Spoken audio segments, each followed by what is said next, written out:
Alors, les kabbalistes connaissent ça. Ils appellent ce monde Hatzilut. C'est-à-dire le monde des principes éternels, immortels. Platon disait que c'était des idées, le monde des idées. Des idées éternelles, immortelles. Il n'y a aucun progrès. C'est pas des téléphones portables, c'est un progrès, ça? Voyons. Internet, c'est un progrès? Non. L'amour est éternel, la sagesse est éternelle.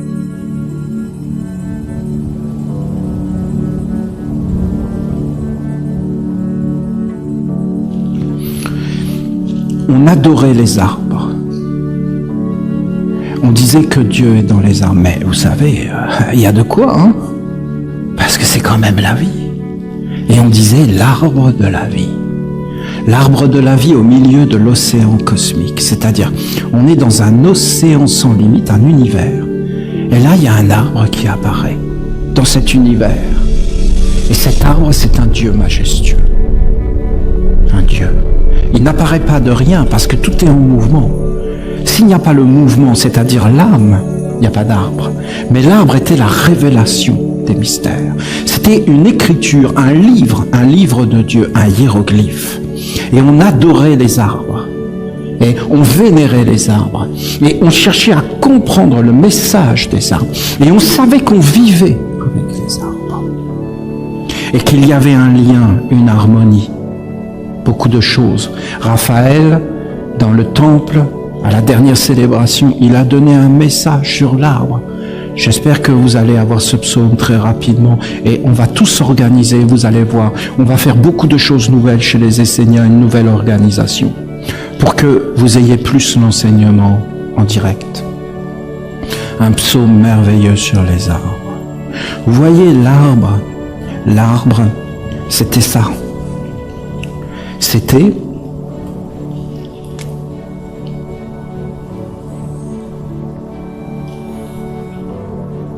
ça l'est toujours.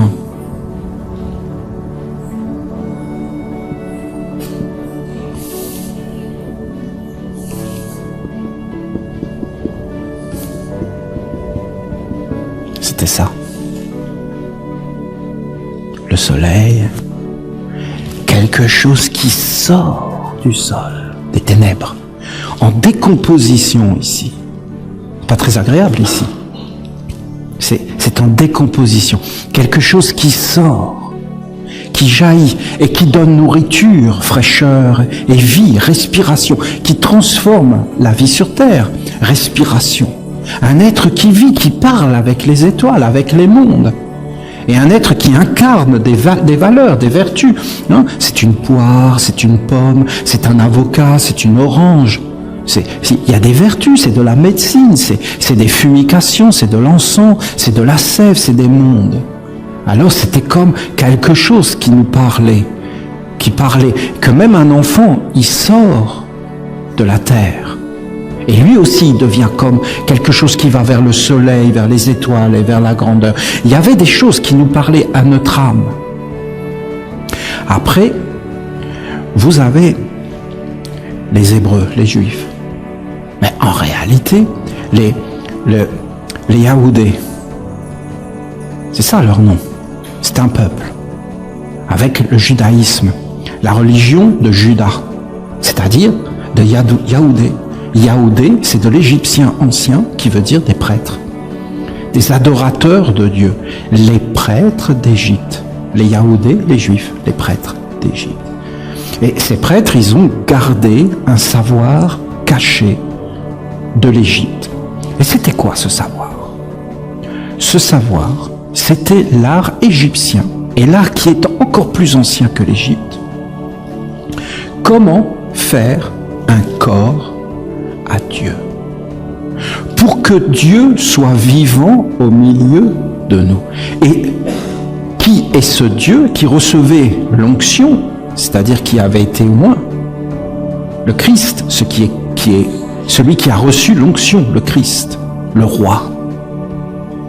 Le roi, le roua, Uriel. Et en fin de compte, Uriel nous parlait et emplissait la terre de merveilles. Et c'était ça, Dieu. C'était de faire un roi. Je vous parle du cachet. de l'ésotérisme. Après, les hommes, ils ont dit Dieu, Dieu, mais c'était des êtres qui ne connaissaient rien à cette science. Jésus lui-même le dit, vous ne comprenez rien à ce savoir.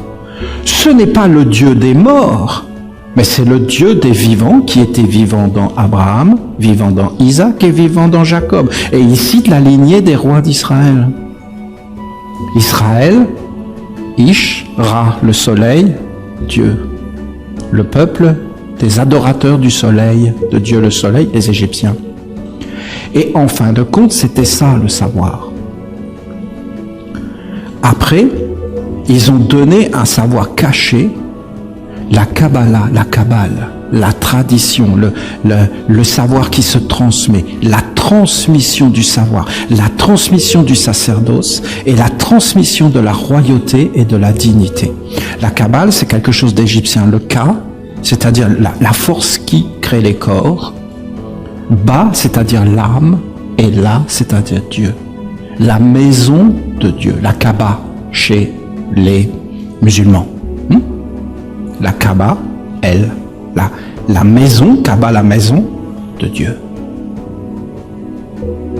Le roi et son gouvernement sur la terre qui fait apparaître Dieu.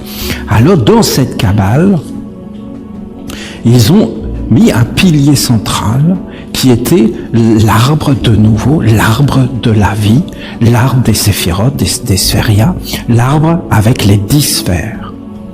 Et ça, c'était un de leurs enseignements cachés. Et de nouveau, c'est l'arbre. Alors, ils disaient que là, il y avait un monde qu'ils ont appelé dans leur langage Ein Sof Aur, c'est-à-dire le rien, le tout et la lumière, l'océan de la lumière. L'arbre de vie, la vie, au milieu de l'océan cosmique. Et alors, ils ont dessiné cet arbre de cette façon.